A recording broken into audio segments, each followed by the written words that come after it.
1 João, 2 João e 3 João. Eu escolhi a primeira carta de João. Primeira carta, nós já estudamos o Evangelho de João, estudamos primeira carta e segunda carta de Pedro, e agora nós iremos estudar, trazer esta exposição em ordem, né, da carta de João, de 1 João. E nós iremos hoje trazer uma introdução à carta de João. Mas para isso, nós iremos ler aqui um versículo para nós termos como introdução a carta de João. 1 João, capítulo 1. E os irmãos não vão escapar aqui dos versículos, né? Os versículos para memorizar. Nós vamos dar início hoje à carta. Eu creio que já vamos... Aí eu vou selecionar os versículos para a gente estar memorizando, além dos versículos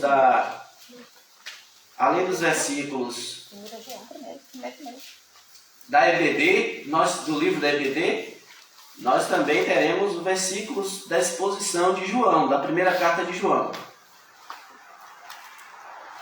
São 5 capítulos que nós vamos expor. E nós não sabemos quanto tempo iremos passar aqui estudando esta carta. Mas hoje nós iremos introduzir uma introdução à carta de João, a primeira epístola de João. Todos acharam? Amém?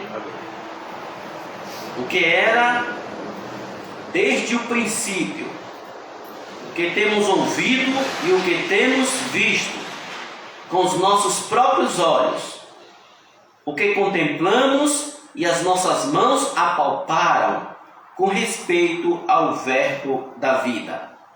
E a vida se manifestou e nós a temos visto e dela damos testemunho e vos anunciamos a vida eterna, a qual estava com o Pai e nos foi manifestada. O que temos visto e ouvido anunciamos também a vós outros, para que vós igualmente mantenhais comunhão conosco. Ora, a nossa comunhão é com o Pai e com seu Filho Jesus Cristo. Estas coisas, pois, vos escrevemos, para que a nossa alegria seja completa. Amém? Amém. O que era desde o princípio, o que temos ouvido e o que temos visto com os nossos próprios olhos, o que contemplamos e as nossas mãos apalparam com respeito ao verbo da vida. Só nesses versículos aqui nós não sabemos quantas mensagens nós vamos trazer, quantos sermões. Mas eu quero ser bem profundo nessa carta. Bem profundo. Mas antes vamos orar. Querido Deus, nosso Pai, nosso Senhor, nosso Salvador Jesus Cristo, nós estamos muito gratos a Ti pelo privilégio que nós temos de Te adorar, de glorificar o Teu santo nome desde aqui, ó Pai. Porque o Senhor já transformou as nossas vidas para vivermos uma vida eterna para louvor e glória do Teu santo nome. Porque o Senhor é digno de receber toda a honra e toda a glória. Ó Senhor, nós Te agradecemos e Te pedimos a orientação do Senhor através do Teu Santo Espírito para esta carta, que nós iremos, ó Deus, trazer aqui a exposição. Que o Senhor nos ajude, ó Deus, em nome de Cristo Jesus. Amém. Amém. Então, irmãos, como eu disse, esta carta ela é diferente das outras que nós já estudamos. Primeiro, pela sua própria introdução, como ele começa. Ele começa diferente de todas as cartas, das outras cartas, das cartas paulinas, das cartas também, da carta de Pedro. Ele começa diferente aqui. Primeiro, ele começa sem saudar a igreja, ou os seus destinatários, né? É de costume ver os outros, os apóstolos, eles começarem com a graça e a paz, e assim vai, né? Começando saudando os seus destinatários, a quem aquela carta alcançaria. Mas aqui é diferente. Ele não sauda no começo e nem no final. O que indica, irmãos, é que a primeira carta de João é para os seus destinatários, já o conhecia. É para pessoas já da sua comunidade. Eles já conheciam, o João. João aqui, irmãos, é o último apóstolo. Esta carta aqui, ele está como o último apóstolo. Escreveu esta carta entre os anos 65 a 90. Nessa faixa, né? As cartas ficam nessa faixa, 55 depois de Cristo. Anos depois. Então, é bem possível que essa epístola foi escrita nos anos 90, né? Ano 90 do primeiro século. E, meus queridos irmãos, esta carta será muito importante para nós, como servos de Deus.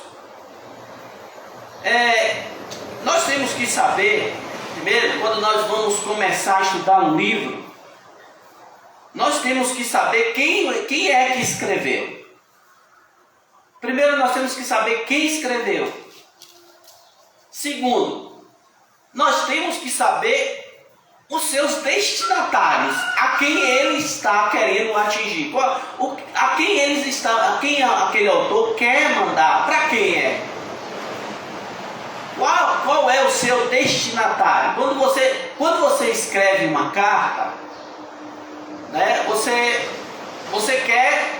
está mandando para alguém, ou um grupo, alguma coisa assim. Então nós temos que descobrir quem é na introdução, quem é que escreve, quais são os receptores.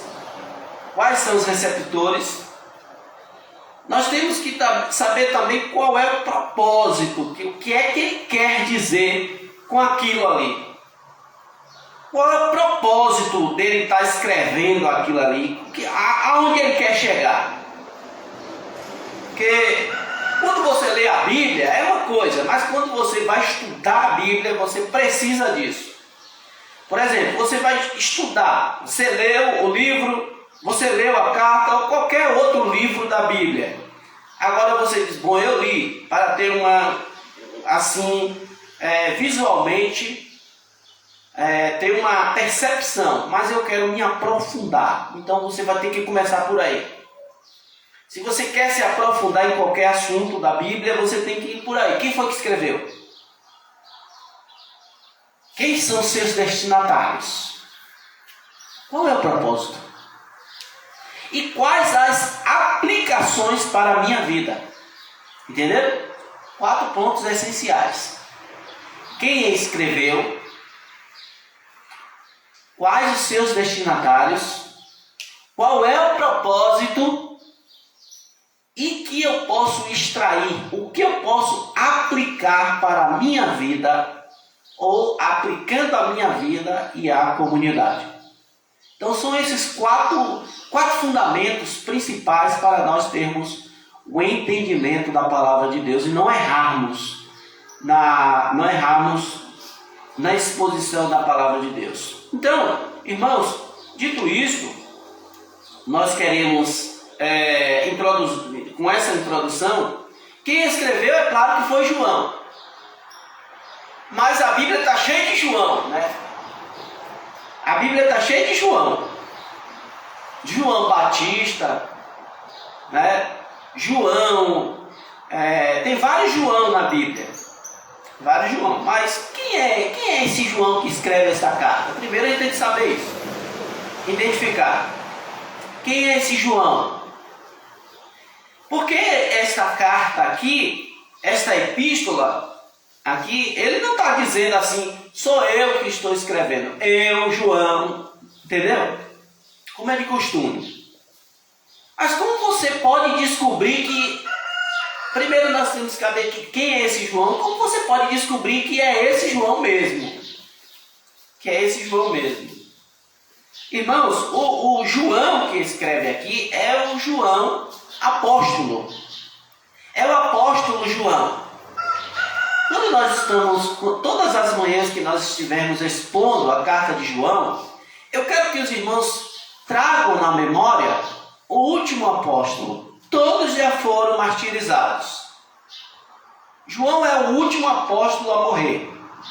João ele fica bem velhinho, diferentemente dos outros que foram decapitados, diferentemente dos outros que sofreram seus martírios, como o próprio irmão dele, foi o primeiro martírio, Tiago. Então, irmãos, mas João, ele é aquele João que foi levado para a ilha de Patmos, lembra? É o mesmo João que escreveu o Evangelho de João.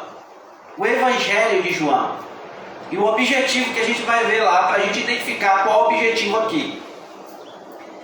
É o mesmo João que escreveu também, além da primeira carta, segunda e terceira carta, a revelação de Apocalipse. Então, como é que a gente pode identificar que é esse João? Que é esse João? Primeiro, irmãos, pelo próprio modo com que ele escreve aqui. São iguais aos outros escritos, que são os escritos joaninos. São iguais. A literatura denuncia o autor, entendeu? Não precisa, nesse caso aqui, nós sabemos quem é, por ter colocado o nome aqui. Mas pela própria escrita e aquilo que ele escreve, como ele escreve, é fácil de identificar. Então, pela própria narrativa do texto, podemos descobrir que foi João, porque ele vai escrever aquilo que ele recebeu. Ele recebeu alguns títulos, até pelo próprio Senhor. Lembra que o Senhor, qual foi o título recebido por João? Aquele João, o único discípulo que colocou, que a Bíblia registra, que colocava a cabeça onde? Em Jesus? No ombro de Jesus, no peito. Ele era uma pessoa bem amável, bem amável. Por isso que ele começa com esse testemunho, testificando de Cristo, que ele viu com os próprios olhos, testemunho ocular.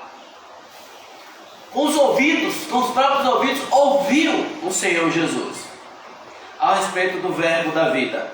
E ele diz mais que ele, com as próprias mãos, apalpou, pegou no verbo da vida. E aí vai, irmãos.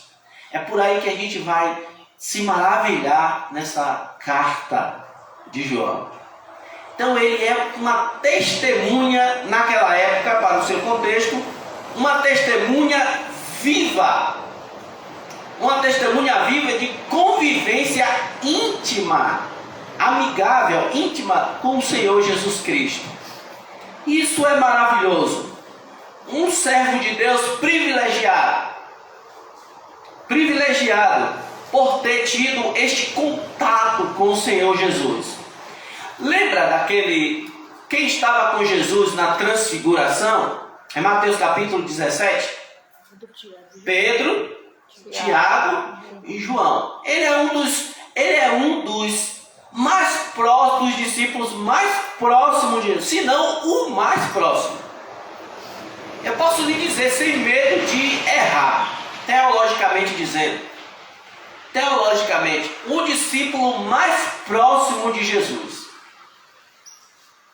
Ele era o grude de Jesus. Ele queria estar com Jesus em todo lugar. Ele está presente, irmãos, nos relatos com Cristo, ele está lá presente. Até mesmo na crucificação ele está presente. Até mesmo na crucificação. Então ele é aquele discípulo grude que não queria perder um só momento a respeito do verbo da vida. Por isso ele está cheio de testemunho para anunciar e, irmãos, poder com seu próprio testemunho, poder, irmãos, identificar ensinos heréticos e poder combatê-los com tanta ênfase que João aqui combate. Então, irmãos, nós temos também os testemunhos externos, que foram os pais da igreja, os pais da igreja, no primeiro e segundo século: Policarpo, Papias, Clemente de Alexandria, Irineu, Tertuliano, quase Irênio, hein? Irineu, Tertuliano, Cipriano e Eusébio foram os pais da igreja. Os apóstolos morreram. João aqui é o último apóstolo a ser morto. João aqui já está bem velhinho, irmãos. Porque nós identificamos aqui como bem velhinho? Logo depois você vai ver nas nossas exposições que ele se comunica no versículo 2, por exemplo, no capítulo 2, ele diz: filhinhos meus. Ele já está bem velhinho.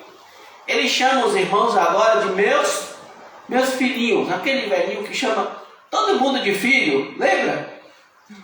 Não sabe que as pessoas mais velhas gostam de chamar todo mundo de filho? Meu filho, é isso, João. João agora está tratando a igreja, chamando todo mundo de filho. Para ele agora todos são filhos. Além de serem filhos na fé, ele tem esse carinho agora com a igreja, com os seus irmãos. Meus filhinhos. E é assim que ele vai tratar a igreja agora, porque ele já está bem velhinho. Tá bom? Então, digamos que o velhinho João está escrevendo esta maravilha, que é esta carta.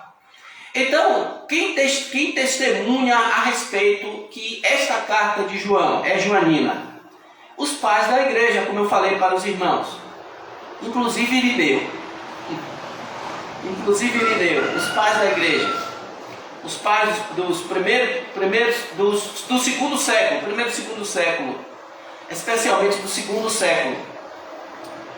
Então, irmãos, em primeiro lugar, quem escreveu a carta é fácil de identificar. Nós já identificamos pelos testemunhos externos, testemunhos internos também. E pelos próprios concílios, né, da igreja primitiva. Não, esta carta é de João. Ninguém poderia escrever esta carta senão João.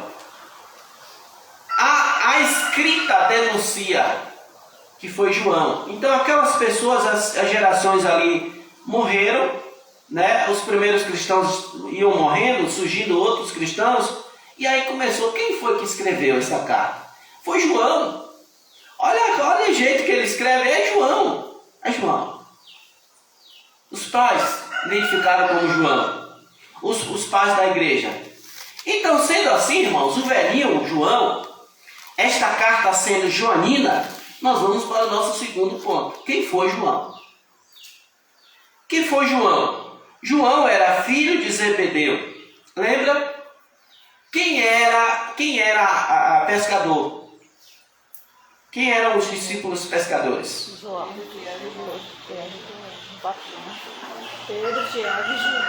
Pedro, Tiago e João no barquinho, no mar da Galileia. Eram pescadores, né? Eles tinham uma associação de pescaria, e o pai dele era um dos chefes, digamos assim, era hoje, claro que não tinha esse nome empresário, mas ele era empresário no setor pesqueiro.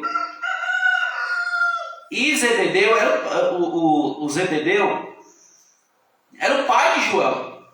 E João, consequentemente, seguiu a profissão do pai, né? Seguiu a profissão do pai, que era pescar. João também era pescador. João era pescador, filho de Zebedeu. Sua mãe, Salomé, ele era irmão de Tiago. Lembra aquele Tiago que foi decapitado? Aí, Atos? Ele era irmão de Tiago. O seu pai tinha esse grupo de pescaria e ele também compunha ali, trabalhando com o pai. Sua mãe era irmã de Maria, mãe de Jesus.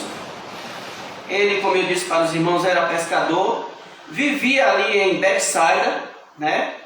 Ali às margens do rio da Galileia. Inicialmente, João era discípulo de João Batista. Vocês lembram, né? No nosso estudo ali do Evangelho de João, ele era discípulo de João Batista. Depois ele passa a seguir o Mestre, o Senhor Jesus Cristo. Mas inicialmente ele era discípulo de João Batista. Está lá em Marcos 1, para esses irmãos olharem. Marcos 1, 16 a 20. João tornou um dos discípulos mais próximos de Jesus. Mais próximo. Então, irmãos, identificando aí quem era João, quem escreveu e quem era esse autor, os irmãos agora puderam perceber quem é esse apóstolo tão amado, que recebeu, irmãos, esse nome. É o apóstolo que mais fala do amor. É o apóstolo que mais fala sobre amor, é o apóstolo João. Quando você vê o Evangelho de João, a partir do 13, você vê uma afinidade tão grande com o Senhor Jesus Cristo que esse homem tinha. Uma afinidade tão grande. Ele era muito próximo de Jesus.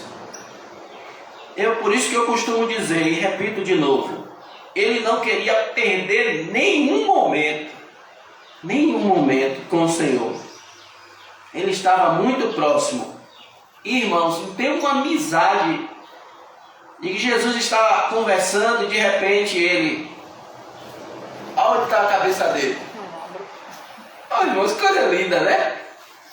Muito bonita, irmãos. Que amizade. Que coisa mais linda que esse discípulo tinha com o Senhor. Tá ele lá, Jesus titulou ele como discípulo do amor. Ele é o apóstolo amoroso.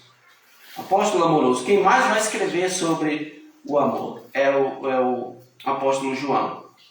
E por consequente ele ficou sendo o último apóstolo a morrer. Então, irmãos, qual era o propósito desta carta? E qual é o propósito da carta?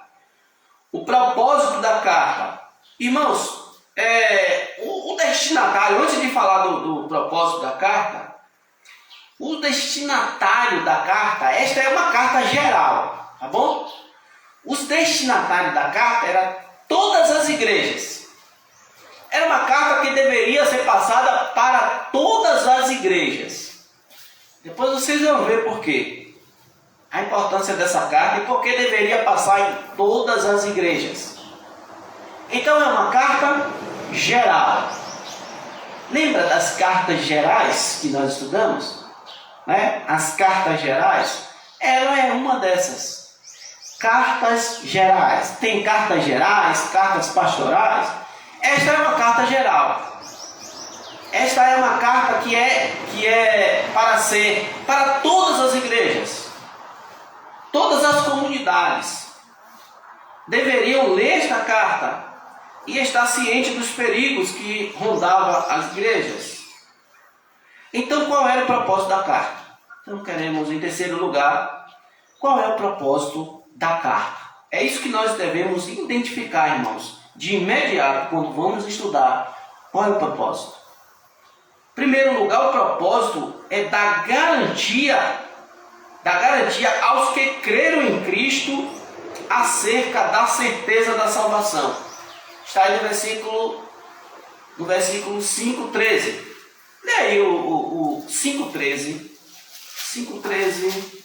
Aqui, capítulo 5, versículo 13. Estas coisas vos escrevi, a fim de sabermos que tendes a vida eterna, a vós outros que credes em o nome do Filho de Deus. Então, um dos primeiros pontos que nós identificamos na carta é dar garantia aos que creram em Cristo acerca da certeza da salvação. Lembra do Evangelho de João? Qual era o propósito? Quem lembra aqui? E qual é o versículo? O Evangelho de João, qual o propósito? Então, cada carta tem um propósito. O Evangelho de João teve um propósito. Vocês lembram? Está lá em João 20, versículo 31. O que diz lá? João 20, 31. Não lembro exatamente o versículo, mas tem que para explicar que Jesus é Filho de Deus. O propósito é para que eles crescem que Jesus é o Cristo. Que Jesus é o Cristo. Então, qual o propósito? É que as pessoas incrédulas crescem que Jesus é o Cristo. E que crendo tenhais vida em seu nome. Então, esse foi o propósito do Evangelho de João. Para as pessoas crerem que Jesus é o Cristo, crendo em Cristo, eles tinham vida do seu nome. E aí a exposição da carta. Aqui já é diferente. Lá é para pessoas incrédulas crerem que Jesus é o Cristo. Aqui é para pessoas que já são cristãs a se firmarem, a terem certeza da salvação. A terem certeza que, tendo encontro com Cristo, são salvas. Então esse é o primeiro ponto que nós podemos encontrar que João vai tratar nessa carta. É dar garantia aos que creram em Cristo da certeza da salvação. Vocês creram, vocês têm a vida eterna. É diferente do Evangelho. O Evangelho é para aqueles que ainda não estavam crendo que Jesus era o Cristo.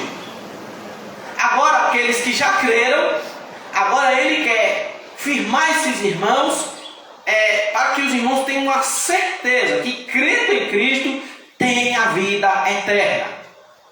Esse é o primeiro ponto dessa epístola. Em segundo lugar, irmãos, é expor os erros doutrinários. Os erros doutrinários dos falsos mestres. Ele vai, nesta carta, nessa epístola, ele vai ajudar os irmãos, ele vai expor os erros doutrinários dos falsos mestres. Versículo 2:26. 2:26. Diz assim, ó. Isto que vos acabo de escrever é acerca dos que procuram enganar. Olha, isto que vos acabo de escrever é acerca dos que vos procuram enganar. Então, naquelas igrejas ali, tinham falsos mestres que queriam enganar. Então ele vai esclarecer isso para os irmãos. Expor os erros. O propósito é expor erros doutrinários dos falsos mestres. Os falsos mestres que atacaram as igrejas. E em terceiro lugar, para defender a fé e fortalecer as igrejas contra os falsos ensinos, contra os falsos mestres que havia saído de dentro da própria igreja. Então, em terceiro lugar, para defender a fé. Ele escreve no sentido apologeta, defensor da fé.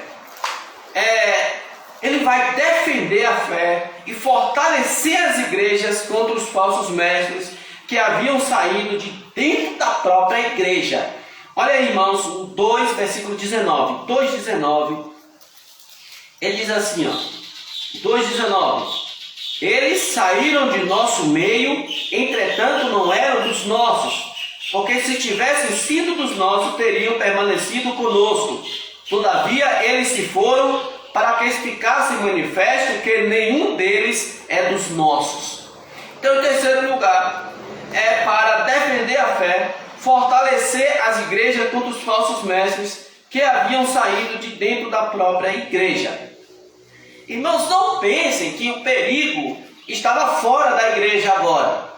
Depois que a perseguição, o alívio da perseguição, agora o perigo está dentro da própria igreja.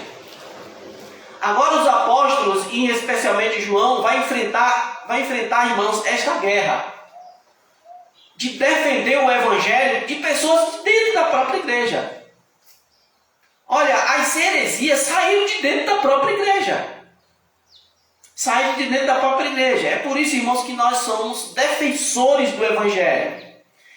Temos que defender o evangelho, irmãos, com a nossa própria vida. Tem coisas, irmãos, que nós discutimos, né?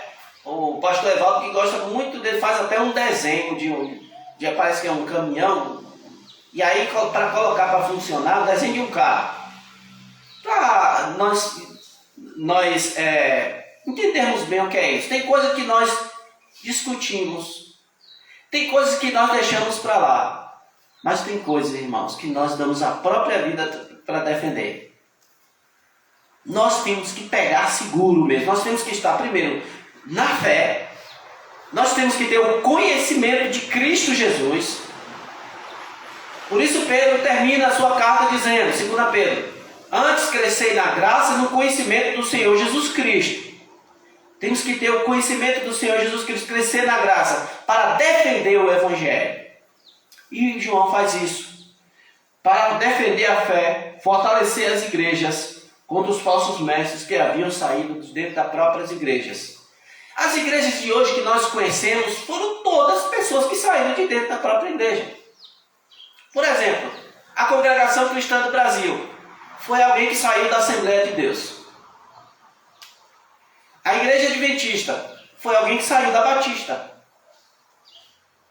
A Igreja Testemunha de Jeová foi alguém que saiu da Adventista. A Igreja Assembleia de Deus foi alguém que saiu da Batista. Ou seja, foi alguém que saiu de alguma igreja, de dentro da própria igreja. João diz, eles saíram de nós, porque não eram dos nossos. Eu não estou dizendo que as igrejas que eu estou falando aqui são todas heréticas, mas por sua maioria são. Então, inconformado com o ensino, criaram seus próprios ensinos, seus próprios pontos e fundaram igrejas. Pessoas que saíram de certa igreja, Igreja Universal, alguém saiu de algum lugar da igreja e fundou a Igreja Universal. Aí o bispo Valdomiro, o apóstolo Valdomiro, lá brigou lá com Edir Macedo, fundou a Igreja Mundial, não sei o que lá. E assim sucessivamente. Então, irmãos, conhecer a palavra de Deus para defendê-la é muito importante, para não sermos equivocados e enganados. Em quarto lugar, o propósito dessa carta é confirmar os verdadeiros crentes na doutrina dos apóstolos. É firmar os cristãos. Olha, aqueles que não foram iludidos, aqueles saíram os iludidos e aqueles que iludiram. Mas ficaram os cristãos. Então é preciso pegar esses cristãos e confirmá-los na doutrina. Confirmar esses que ficaram, irmãos, vamos nos erradicar na doutrina. Vamos nos enraizar na doutrina. E eles doutrinaram os irmãos na doutrina dos apóstolos, para que os irmãos continuassem firmes na fé. Então é confirmar os verdadeiros crentes na doutrina dos apóstolos e fortalecê-los e encorajá-los.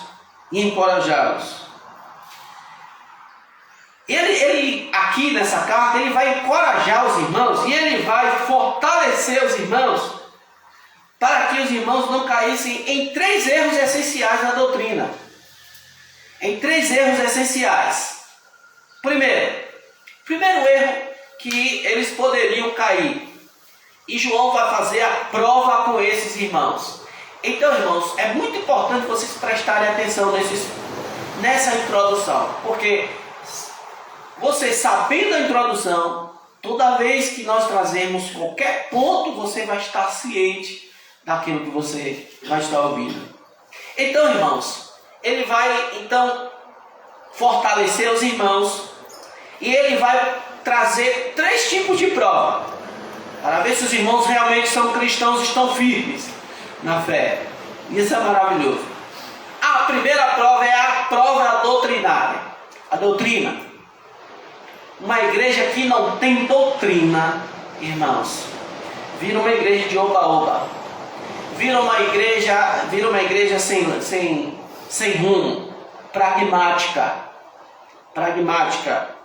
em que a filosofia mundana entra nas igrejas. Uma igreja que não tem doutrina, entra muitas pessoas, porém, irmãos, na sua maioria, não são cristãos. Uma igreja que não tem doutrina, que não confronta a pessoa, que não confronta o ser humano, e que não mostra a ele que ele está perdido e que ele precisa de Cristo para ser salvo, é uma igreja cheia, mas cheia de pessoas não convertidas.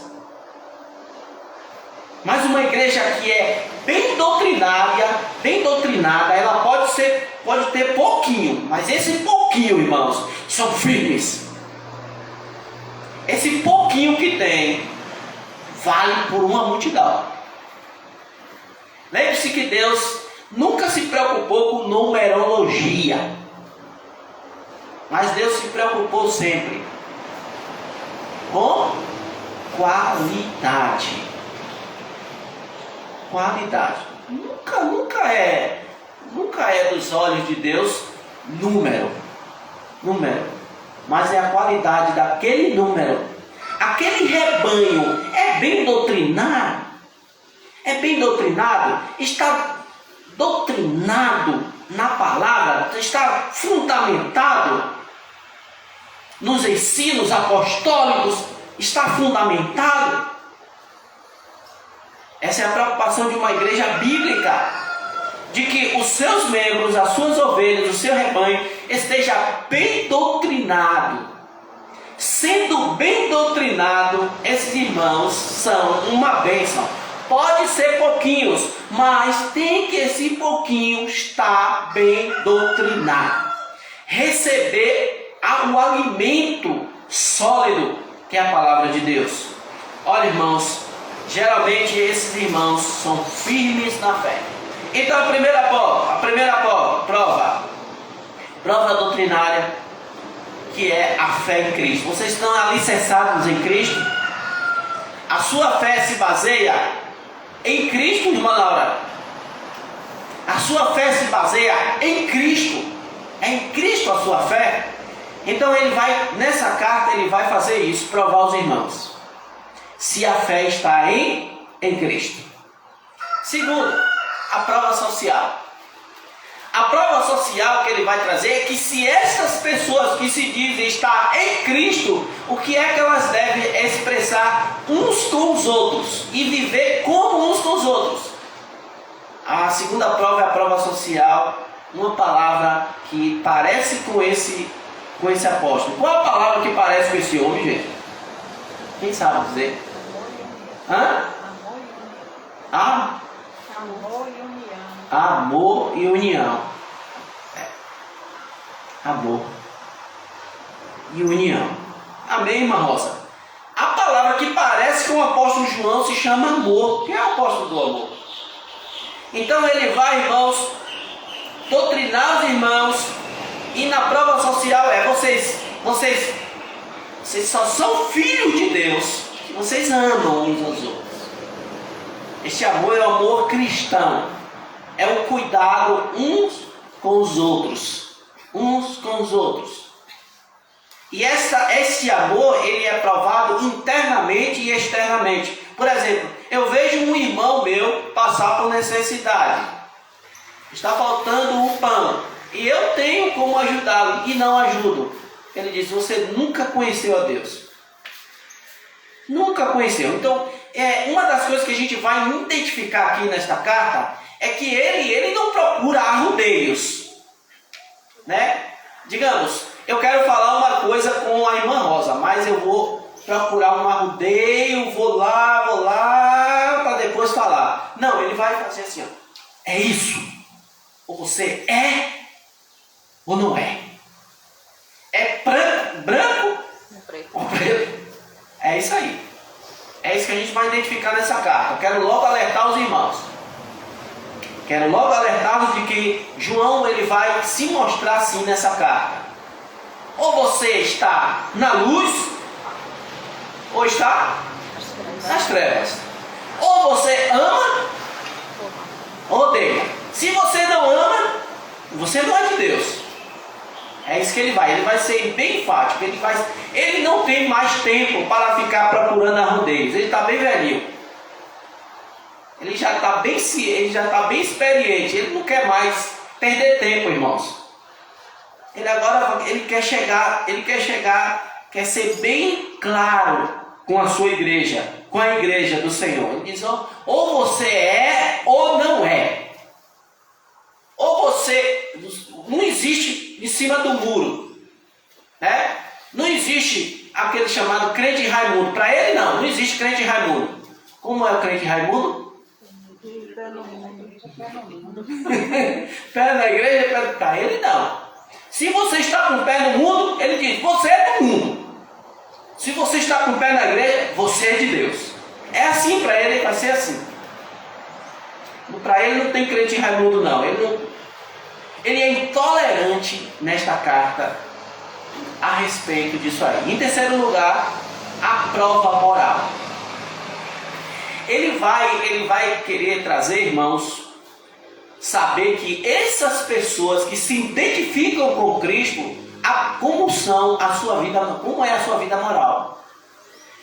Na vida moral, ele quer dizer com a obediência. Ele vai tratar da obediência. Se você realmente é de Cristo, se você realmente é de Deus, tem uma vida de obediência. Eu lembrei da mensagem de domingo à noite, do domingo passado à noite. A obediência, né? Obedecer é melhor do que sacrificar. O que Deus quer de nós é um coração obediente, fiel. Lembram? Lá do Salmo 116. O que darei a maior oferta que nós podemos dar a Deus? Um coração fiel. Foi a mensagem de domingo à noite, domingo passado à noite. Então, irmãos, nós podemos, não sei se nós temos mais tempo, creio que não, mas já podemos perceber o que nós iremos, o que está à nossa frente agora. O que vai estar à nossa frente, o que os irmãos vão ouvir aqui durante algum tempo aqui, enquanto Deus nos permitir que nós estejamos expondo a carta de João. Então, depois eu quero trazer para os irmãos o perigo. Mas antes de nós encerrarmos, eu quero só, irmãos, que vocês identificam, né? Claro que domingo eu vou trazer mais a respeito do perigo, para nós fortalecermos nosso primeiro ponto da mensagem, nosso primeiro versículo, para nós sabermos.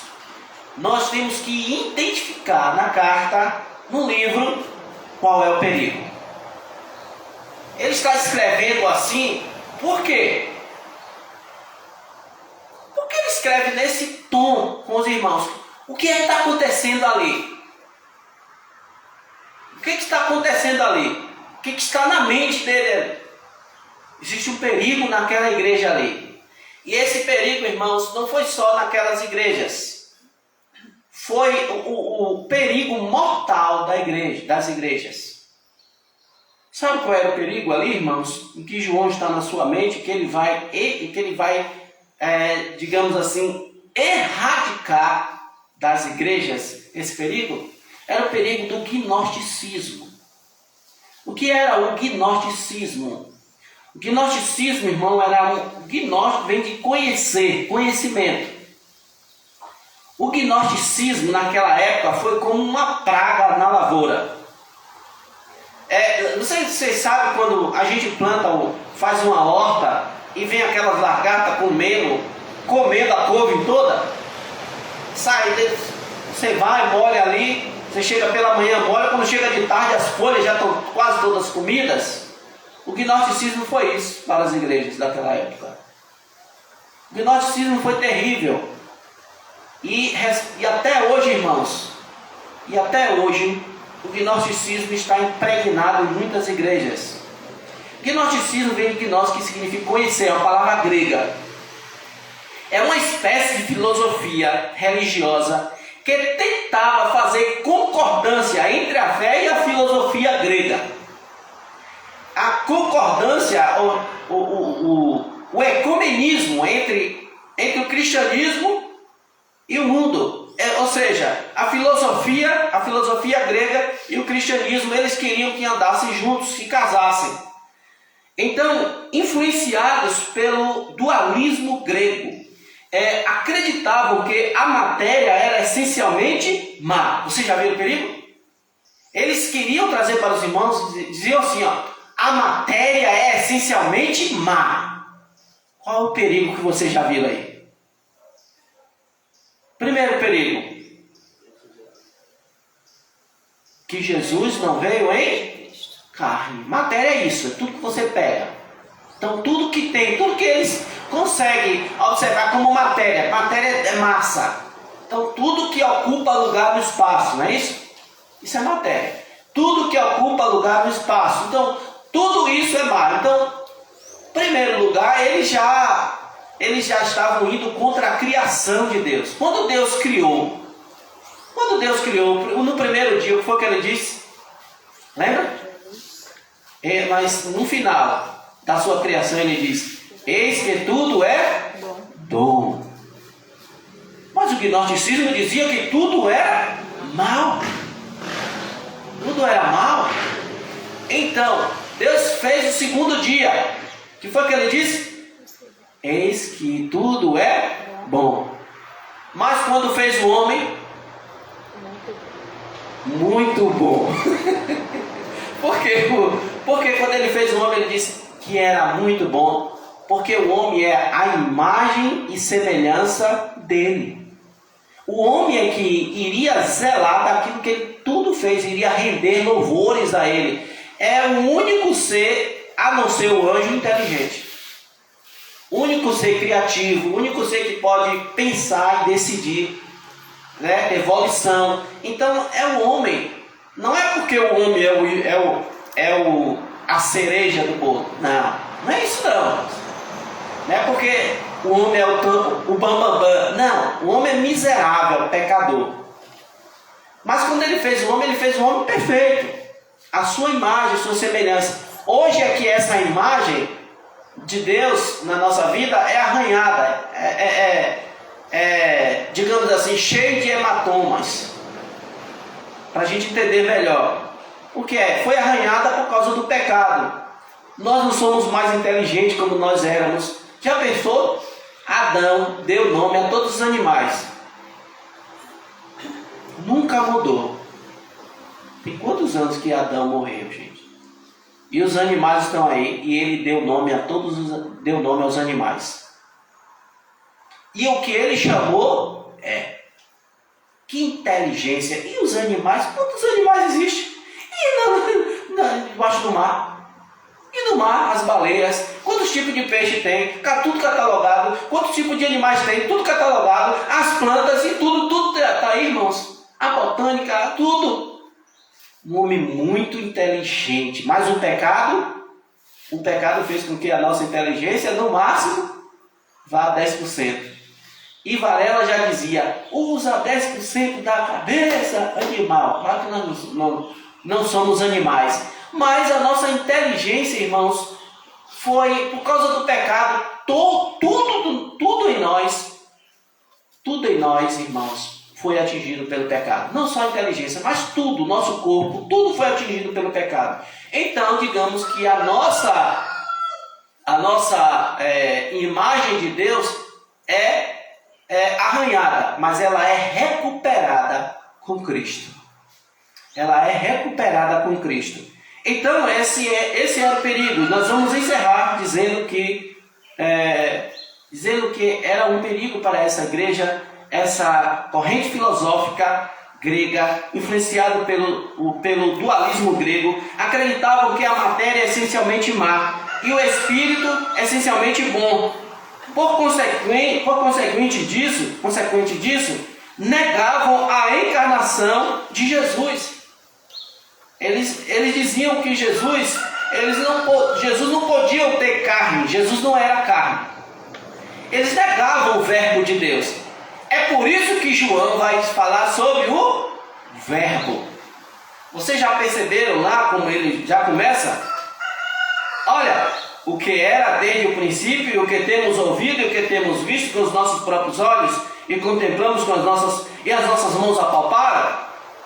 Para os gnósticos, não podia apalpar, porque ele não podia ser carne, porque a carne era má. E o Espírito era que é essencialmente bom. E para ser salvo para eles, só pessoas que tinham um conhecimento elevado, um conhecimento sobrenatural. Por isso, a palavra gnosticismo é conhecimento. Pessoas que foram iluminadas é que podiam ser salvos. O conhecimento era maior do que as Escrituras. Não era através das Escrituras pela fé, era através do conhecer. E negavam isso, irmãos, negavam que Jesus era carne, que o verbo de Deus se encarnou. Negavam João, negavam lá o Evangelho de João 1,14. E o verbo se fez carne e habitou entre nós. Por isso que João vai escrever essa carta. Então, irmãos, por último, e consequente disso, eles criaram, irmãos, muitas coisas. Por exemplo, em relação ao corpo, o asceticismo. Até hoje existem igrejas que proíbem o nome de casar. Isso vem de lá. Não pode casar não. Pode casar não. Então isso é asceticismo. E em contrapartida, ou asceticismo, ou rigor ascético, ou então a libertinagem. Já que esse corpo é mau e nós não temos nada com ele, é o espírito que é bom, então a gente pode fazer qualquer coisa. E nós não seremos cobrados por isso. Era isso que eles queriam trazer na igreja. Ou então, se tudo que é matéria é má, então vamos maltratar a matéria.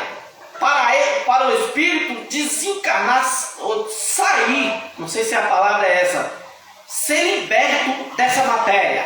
Porque é o espírito que é bom e ele está preso na matéria. Entenderam? Olha os ensinos que eles queriam trazer nas igrejas. É por isso que é combatido. Então, depois daí, em consequente disso, vieram o docentismo.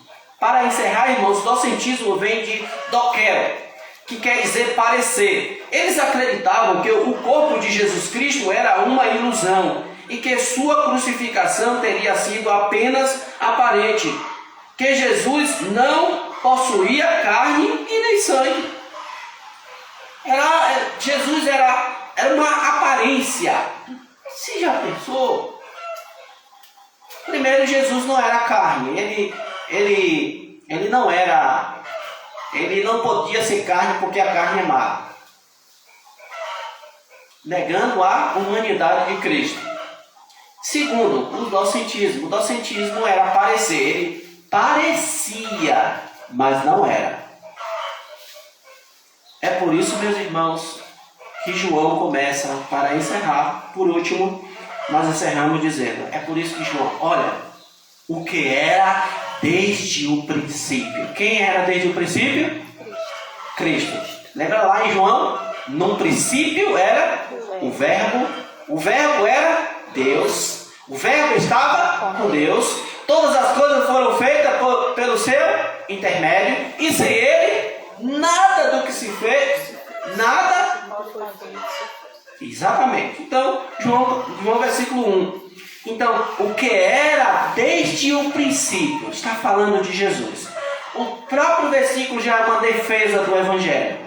O que temos ouvido, o que temos ouvido, o que temos visto, e com os nossos próprios olhos contemplamos, e as nossas mãos pegaram nele, apalparam ele,